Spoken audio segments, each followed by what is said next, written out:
Hey everybody, I am going to do a quick little read from the Viking myth book. Before I go on to that, I have to literally tell you all that I don't mind the fact that a lot of people are making comments about the videos. That doesn't, the comments are great, but it does not influence or deter me from doing anything.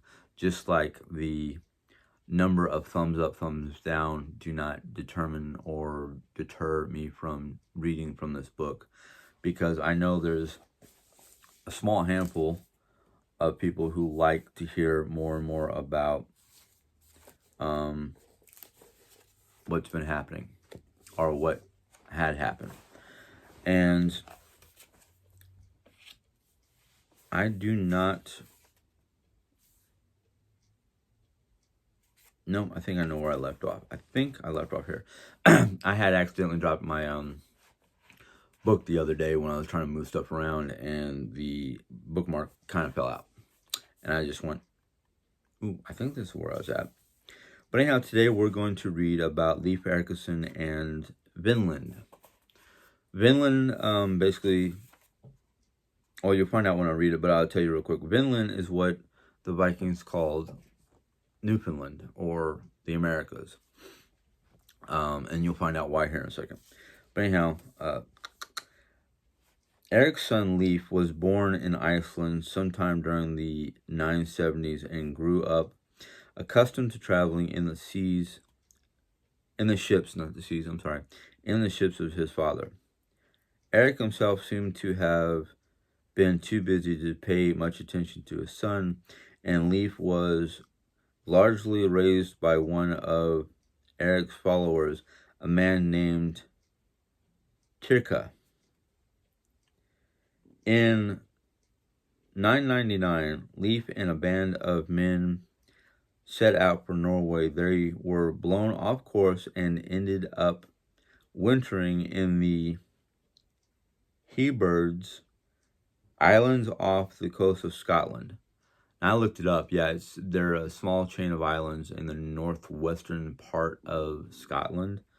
Leif was trying to get home from Iceland, and for them to get blown off to be ending up on these islands, they got blown south.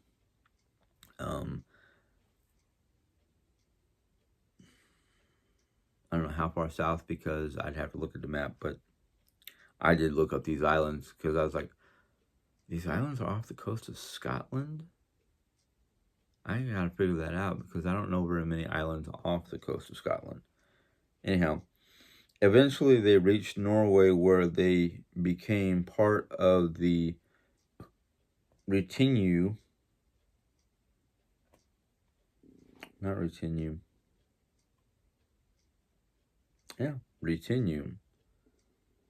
of the great Norse king Alva Tryggvason. It's a mouthful right there. Olav, I'm just going to try to pronounce the best I can, succeeded in converting Leif to Christianity, though Leif, according to Erik's saga, was reluctant to abandon the gods of his fathers. The king, perceiving Leif's strength of character, gave him the mission of returning to Greenland to convert its inhabitants to this new faith. Now, what I'm about ready to read you is an excerpt, or a sentence from the Erik saga.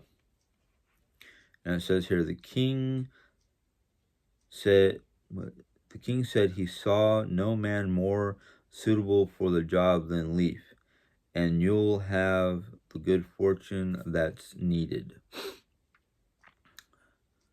So I guess this king saw Leif's strength in not only character, but personality, and all the different components that is needed to basically go forth to his homeland, where they still follow the old Norse gods, to start converting people to Christianity. Now, I've heard multiple stories about the conversion of the Norse people into Christianity.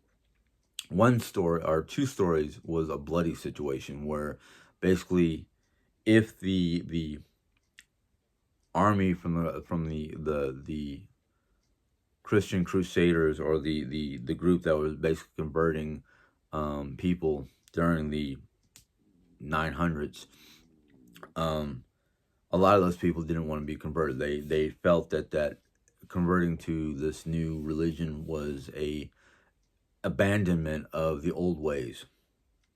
And because of that, these two different groups, who basically did not want to just convert, they wanted to basically die on their feet instead of converting, fought against the Crusaders. And I'm not talking about the Crusaders that went to the Middle East. I'm talking about the Crusaders that basically went across Europe converting, or forcing conversion, or whatever, at the time. But it wasn't until the late 900s, right around, what was it, 980 or 990 something, and I guess this one king, I have heard stories about two different kings, but this one king particularly, I guess, was converted, and converted most of his people into Christianity. And Leif came along, and this king was like, this guy would be perfect to take the word of God, or the word of Christ, the Christian God,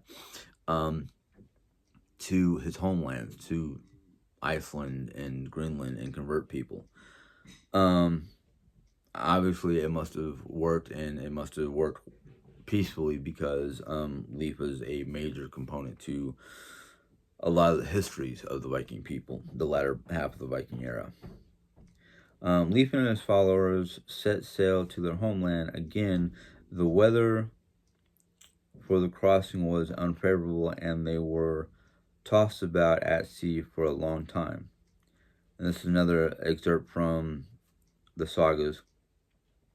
He chanced upon land where he had not expected any to be found. Fields of self-sown wheat and vines were growing there. Also there were trees known as maple, and they took samples of all of them.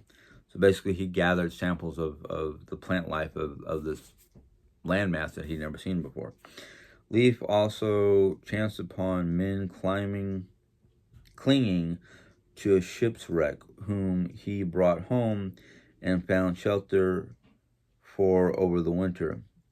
In so doing, he showed his strong character and kindness. I'm actually going to end there. And tomorrow I'll do Vinland, but if you go to a land that you never knew, that was land of, the homeland of your father, Norway, you've never been there, and as soon as you arrive, the king of Norway, the current king of the land, took you in, learned a little bit about you, found out you have a strong character, a strong sense of fairness, and a strong and a good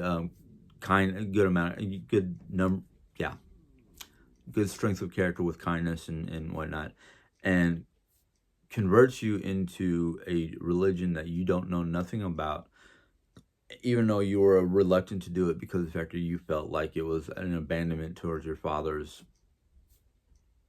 religion. And then is sent home to Greenland to basically help convert the Vikings that live there. Shows a lot, because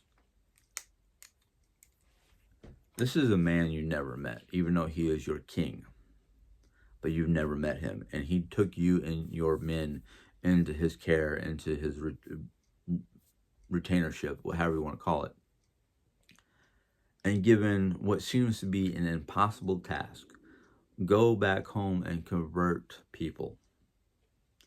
But on your way home, for whatever reasons, you're blown off course to a land that you've never been to, didn't even think you existed, found men clinging to a ship, brung them home and cared for them, and then also brung home samples of the new plant life and whatnot that you could back home. Now we can point out like it was a weather anomaly that blew them off course, because the oceans in that part of the world can be very rough during certain parts of the year. Divine intervention. There's a thousand different reasons why you can that people can sit there and go, this is why it happened. But nevertheless, it obviously happened because, you know, the histories of the Norse people, the sagas, which is their version of history, various stories that have lasted through the millennium. There's all kinds of I mean, you've got the people who take the historical value of it and try to explain it. Then you have the groups of people that take the I don't want to say the religious path, but they sit there and go, well, yeah, I mean, it was a time of a lot of different issues going on throughout Europe. It was before the Black Plague. It was the latter half of the Viking era. It was, it was starting to get into the Renaissance. Would they call it the Renaissance era? No, the Renaissance era didn't happen until at least 14 to 1500. So it had to be the beginning of the medieval era or the Dark Ages, whatever you want to call it. Was it the Dark Ages? I don't know. I don't have all my numbers and whatnot, but it was the ending of the old Norse Empire and the beginning of a new era, new religious system, new way of doing things. And Leif Erikson was one of the many different Norse components or Norse people that led through history a new way of doing things, a new manner of living or existing or coexisting. He discovered a new land by accident. Now, how do you discover anything new? Usually by accident. Especially back then. A lot of things that happened back then were like, ooh, I combined these components and accidentally touched a flame to them, and they, poof, discovery of gunpowder. There's a lot of different things that, how did we discover, or how did mankind discover how to take raw metal, raw iron, heat it up until it melted, and then, or heat it up until it started glowing red, and then pound it out into a tool or a weapon? Was it accident or just freak chance of nature? A lot of people will say, well, the discovery by Leif Erikson of the New World, or Vinland, was an accident. Was it? He was out on the open ocean trying to sail home to Greenland, and a storm brewed out of nowhere and pushed them past Greenland to what we now know as Newfoundland or Canada. I don't know.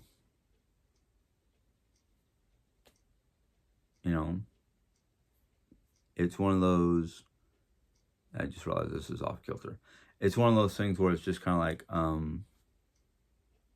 do we call it an accident? Do we call it divine intervention? Do we call it the will of God? I don't know. I can't answer those questions. And I don't think anybody could.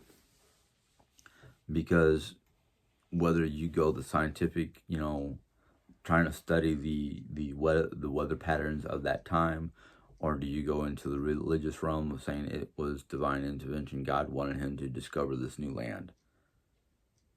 You know, I will definitely say that it was God's will that the king of Norway took Leif Erikson in, converted him to Christianity, and then sent him on the mission to convert the rest of his people back in Greenland to Christianity. That I can definitely say would be more the will of the God than the will of a man. Because, well, Jesus's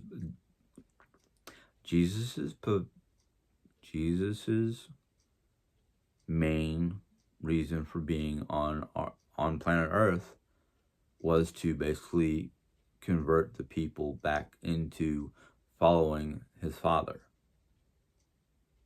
You know, and then he educated the disciples to go forth and spread the good word. Now, what happened between the time of the apostles going out and spreading the good word and the time of the Norsemen, or the time of the conversion of the rest of Europe, whether it was by force or by agreement, what changed? I don't know.